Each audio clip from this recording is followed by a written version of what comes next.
வாழ்க சத்குரு. சந்திரன் சந்திரன் மனக்காரகன். இந்த மனக்காரகன் நம்ம ஜாதகத்தில் ரொம்ப பவர்ஃபுல்லாக உட்காந்துருச்சுன்னு நினச்சிங்க. கேந்திரத்துலேயோ 10லேயோ 5லேயோ இந்த மாதிரி நல்ல இடத்துங்களில் உட்காந்துட்டாருன்னு நினச்சிங்களேன். சந்திரன் லக்னத்துலேயோ ஒரு சில இன்னும் நல்ல இடத்துல உட்காந்துட்டாருன்னு நினச்சிங்களேன்.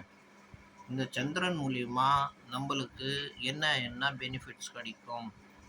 சந்திரன் மனசுக்கு காரகன். மனம் நம்மளது நல்லா பவர்ஃபுல்லாக இருந்ததுன்னா நம்ம வாழ்க்கையில் எதுவுமே ஃபேஸ் பண்ணலாம்.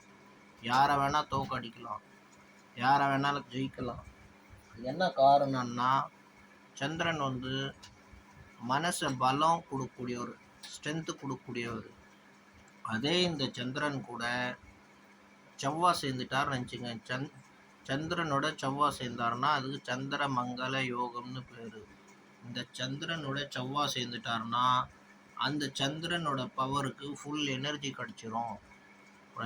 எனர்ஜியோட மனம் இருந்ததுன்னா, உடம்பு இருந்ததுன்னா அவன் நல்லா திக்பலியாக உலகத்தை ஃபேஸ் பண்ணுவான். எந்த ஒரு ப்ராப்ளத்தையும் சால்வ் பண்ணக்கூடிய ஆற்றல் அவனோட மனசுக்கும் உடலுக்கு வந்துடும். ஸோ இது ஒரு மிகப்பெரிய யோகம். ஆக்சுவலி மகாலட்சுமி யோகம்னு கூட சொல்லுவாங்க இதை.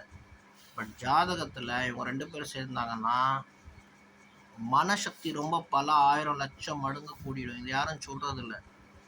இதோட குரு பகவானும் சேர்ந்துட்டார்னா, பொதுவாகவே குருவை சந்திரன் பார்த்தாருன்னா கஜகேசரி யோகம்னு சொல்லுவாங்க.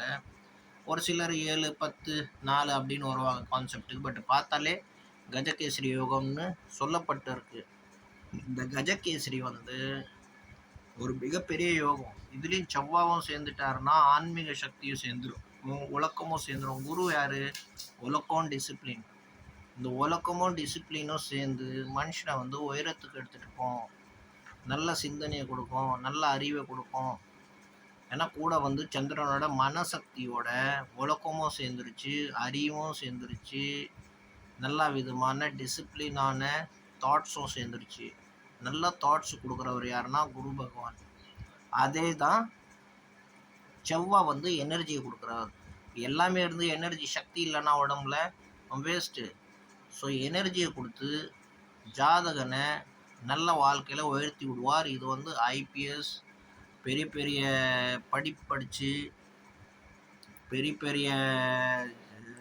படித்து பட்டதாரிகளாகி இந்த சமுதாயத்தை ஆளக்கூடிய ஒரு அமைப்பான ஒரு யோகம். இந்த யோகம் உங்கள் ஜாதகத்திலேயே இருக்கான்னு பாருங்கள் ஃப்ரெண்ட்ஸ். இந்த யோகம் உங்களுக்கு இருந்ததுன்னா சின்ன சின்ன விஷயத்துக்கு பயப்பட மாட்டீங்க. எல்லாரையும் ரொம்ப தெளிவாக புரிய வைப்பீங்க. எல்லா விஷயத்தையும் தெளிவாக பேசுவீங்க. பிரச்சனையிலேருந்து எப்படி வெளியே வரணும்னு கற்றுப்பீங்க. அந்த மாதிரி ஒரு மனதைரியத்தை கொடுப்பார், அறிவாற்றலை கொடுப்பார். வாழ்க சத்குரு.